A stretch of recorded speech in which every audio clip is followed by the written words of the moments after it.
fait, je me tiens bien parce que si je m'étais mal tenu la dernière fois, j'attrapais par le col et je mettais 2 tapes dans la gueule. Et je voyais faire caca sous lui, parce que ça m'est déjà arrivé d'attraper des mecs par le col de ce système-là. Donc, Billy, je l'ai attrapé, j'ai mis 2 baffes dans la gueule, il a pété. J'ai entendu faire prout. C'est-à-dire qu'il faisait, quand il a la trouille, il aurait pu faire caca. au standard, c'est lui qui a, appelé le premier. Eh bien, c'est Luc. Bonsoir. Oui, bonsoir. Oui, allô? On t'écoute. Oui, bonsoir, Guérison. Alors voilà, moi je m'appelle Luc. Alors je m'appelle Papy Tricot. Et ta gueule, tu la fermes. Voilà, comme d'habitude, Papy Tricot. Voilà. C'est con, hein? Parce que tu te vends toi-même. Nous avons une autre personne sur le 01 34 12 12 22. Bonsoir. Allô? Allô? Oui. Bonsoir. Ouais, c'est Bernard. Ouais. Oui, Bernard. Guéridon, tu peux me rappeler plus tard parce que là c'est... Oui, d'accord. On te rappelle plus tard. 01 34 12 12 22. Bonsoir. Une autre personne arrive. Allô? Allô? D'accord, merci. 01 34 12 12 22. Bonsoir. Allô? Oui. On t'écoute. Guéridon! Oh là. Alors celles et ceux qui ont réellement des choses à dire et qui n'ont pas envie de saboter une émission de radio comme ça, eh bien vous y allez, vous venez, 01 34 12 12 22, et on va accueillir Lola au 01 34 12 12 22. Bonsoir. Bonsoir. Bonsoir. Bonsoir, je m'appelle Lola. Je Oui. vais réagir par rapport au thème de ce soir sur l'enseignement. J'aimerais faire partager mon expérience. Donc j'ai 22 ans, moi j'ai pas fait d'études, j'ai arrêté super jeune. Et, à quel âge? J'avais 16 ans. Et en fait j'ai cumulé les petits boulots. Bon, mes parents m'ont un peu aidé et tout. Mais j'ai jamais eu le courage de reprendre mes études. C'est quelque chose que tu aimerais? Que j'aimerais, mais en fait, je les cumule un peu. Je suis caissière et je suis enceinte. Oui, je vois pas le rapport, mais enfin, je vois pas le lien qui est fait. On peut être caissière et enceinte. Hein. Et en fait, c'est juste que si je veux assumer tout ça, je peux arrêter mes études, arrêter de travailler sans avoir de financement, quoi. C'est certain. Et voilà, et puis bon, ça devient compliqué, quoi. Mais la période que tu as passée dans les études, tu en as pensé quoi? Pourquoi tu as arrêté? Parce que tu étais pressé de travailler, tu t'ennuyais à l'école? C'est ça qui m'intéresse de savoir, pas ce que tu deviens aujourd'hui et la problématique qui se pose à toi par rapport au fait que tu as abandonné l'école. On parle de l'enseignement, on parle pas du fait que tu sois aujourd'hui confronté au milieu du travail et puis que tu as une vie et que ta vie elle est devenue ce qu'elle est devenue. Moi, ce qui m'intéresse ce soir, c'est qu'on discute de l'enseignement. Ouais, justement, c'est pour ça que je veux juste te dire que c'est important.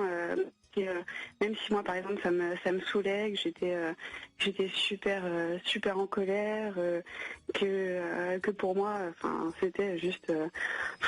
L'école, c'était l'image noire, quoi. Pourquoi? Parce que. Tu avais des frères et sœurs avant toi qui étaient passés par Non, je suis fille unique. T'es fille unique, d'accord. Et c'était. Et qu'est-ce qui te gênait le plus? Les matières, les profs? T'accrochais pas avec les profs? Je pense que c'était juste les cours les cours, c'était nul, quoi. Moi, je trouvais que la manière d'enseigner... Est-ce que c'était déjà difficile à l'école primaire pour toi, quand tu étais plus jeune, vraiment adolescente? Non, j'avais des... Quand j'étais à l'école primaire, j'ai sauté CM2. Non, le CM1, c'était, pardon. Et c'était... Là, ça allait encore à ce moment-là? Ça allait, c'est juste, en fait, en grandissant... Le changement d'univers, justement, de passer de l'école primaire au collège, ce qui est quand même quelque chose de très très différent, ça ne t'a pas transcendé? Non, je préférais... à côté, j'avais des loisirs, j'avais des loisirs, je faisais de la gym et tout ça. Et du coup, j'avais que ça en tête et l'école, ça m'intéressait pas. Je voyais aucun côté... Et tes parents n'ont pas essayé de te persuader que c'était important, l'école, pour la suite de ton parcours? J'imagine que oui, mais je les écoutais pas. Et du coup, voilà, c'était... j'étais... j'imagine rebelle. Et je suis partie à 160 km de chez eux pendant 1 an, où j'ai fait un peu n'importe quoi. Et voilà, je trouve que si on n'est pas forcément plus cadré, mais si, je sais pas moi, si justement peut-être moins formel, moins... S'il y avait... comment dire?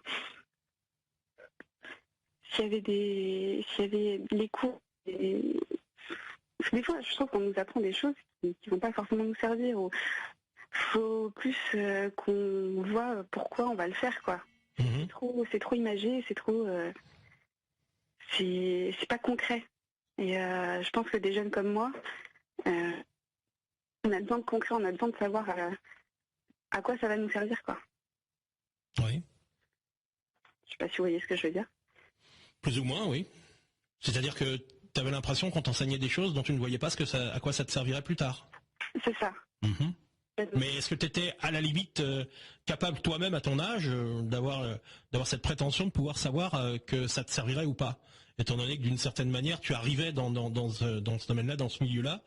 Ce qui est étonnant, c'est que je prends l'exemple et les témoignages de certaines personnes qui, au contraire, se sont éclatées lorsqu'ils sont arrivés au collège. Après, ça a pu se modifier un petit peu, cet enthousiasme, mais le changement de l'école primaire à avoir toujours le même prof tout au long de l'année et le collège où on changeait de salle, on changeait de prof en fonction des matières, il y en a que ça a transcendé et qui, à la limite, se sont révélés alors qu'ils sont peut-être passés de justesse de l'école primaire à l'entrée en 6e. Toi, a priori, tu t'es braqué tout de suite. Ouais, bah moi, c'est en fait nous dans mon école. Sur les matières quand même basiques, le français, les langues, puisqu'on commence les langues vivantes, je pense en 6e, le français, les maths et autres matières, l'histoire, géographie, les matières traditionnelles.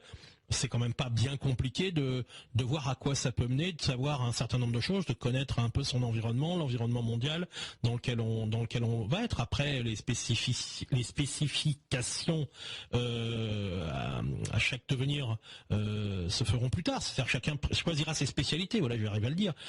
Mais au départ, on a quand même des matières basiques où il est quand même pas compliqué de savoir à quoi ça peut amener. Après, qu'on accroche, qu'on n'accroche pas, mais on peut quand même pas décrocher sur tout, ça semble assez bizarre quand même. Excusez-moi, j'avais peut-être d'autres formes d'intérêt, c'est pas pour autant que je suis pas idiote aujourd'hui, c'est juste... Ah mais c'est toi qui prononces le terme d'idiote, hein. C'est toi qui prononces le terme d'idiote. J'ai pas dit idiote, j'ai dit que c'était bizarre de ne pas trouver dans toutes les matières à disposition quelques points d'intérêt. Il y a des matières qui intéressent plus que d'autres. Le problème, c'est que moi je lisais beaucoup, je m'informais beaucoup à côté, et du coup, ça me paraissait juste inutile ce que j'étudiais, parce que c'est pas que je le savais déjà non plus, hein, mais un peu autodidacte alors. Ouais, voilà. Mais en fait, ouais, mais cette autodidaxie, elle a pas été très très loin. La preuve, ce que tu regrettes aujourd'hui, tu es en train de dire que finalement, il aurait peut-être fallu aller plus loin dans les études, mais qu'il faudrait pour ça nous motiver.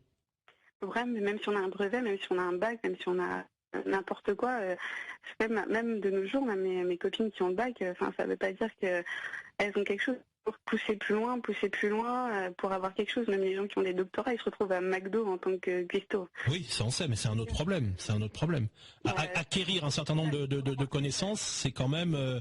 c'est vraiment un autre problème. C'est quand même avoir le BEPC, baccalauréat, ça donne des bases ça veut dire que si on a le bac, on a quand même un certain nombre de connaissances, on a une certaine érudition qui est quand même un critère pour un patron qui va vous embaucher, ne serait-ce que pour parler, c'est savoir s'exprimer, maîtriser sa langue, sa propre langue, savoir un peu où on habite, quels sont les départements, voilà, si on fait un travail commercial, savoir où se situe tel ou tel département français, tel ou tel pays, etc. Il y a quand même des connaissances basiques qui font partie de ce qu'on appelle la culture générale. Oui, tout à fait. Non, mais je pense que de toute façon, de nos jours, on est beaucoup moins cultivés que nos grands-parents à l'époque. Hein. Non, mais en fait, le truc, c'est que je sais, si jamais il y a des gens qui nous écoutent, des jeunes, c'est juste que je voulais surtout, entre autres, leur transmettre mon expérience. Que même si... faut juste pas lâcher, quoi. Et voilà, c'est-à-dire qu'il faut persister, pas faire comme tu as fait, toi. Ouais, voilà, pas... Parce qu'après, on le regrette. C'est tout, et voilà, c'est ça. Mais aujourd'hui, si tu en avais la possibilité, est-ce que tu reprendrais certaines études? Parce que c'est pas évident quand tu participes à des formations entre adultes, c'est pas évident pour des adultes de se retrouver sur des bancs et d'apprendre. Hein. dans des petits cours, même si c'est des cours à personne réduite, hein, on n'est pas 30 comme on était dans une classe à l'époque, ou un peu plus. Certains adultes ont du mal à se remettre à potasser. Ouais, non, pardon, j'ai complètement perdu. Toi-même, est-ce que tu te sentirais capable, si tu en avais la possibilité, si on t'en donnait l'opportunité de le faire? Moi, je sais que c'est un peu con, mais moi, ma fierté serait d'avoir mon bac, quoi. Je veux dire, aujourd'hui, quand je vois ma vie, mon mec, c'est un geek, il passe son temps sur les forums et tout, ça me met d'humeur rouge, ça m'énerve, quoi. Et si j'avais pu faire autre chose, quoi, enfin, je sais pas. Ça changera pas le mec que t'as choisi, hein. Bah non, c'est clair, mais le mec que t'as choisi, il s'enferme pour ça a pas de rapport avec tes études, hein. C'est toi qui l'as choisi, hein, ou qui t'a choisi lui, hein. Ah, bah, je sais pas trop, hein. Je pense que c'est un coup de... Ok, c'était très drôle, mais très mal joué, hein, Lola. C'est dommage, ça sera mieux la prochaine fois. Parce que le mec il rigole derrière.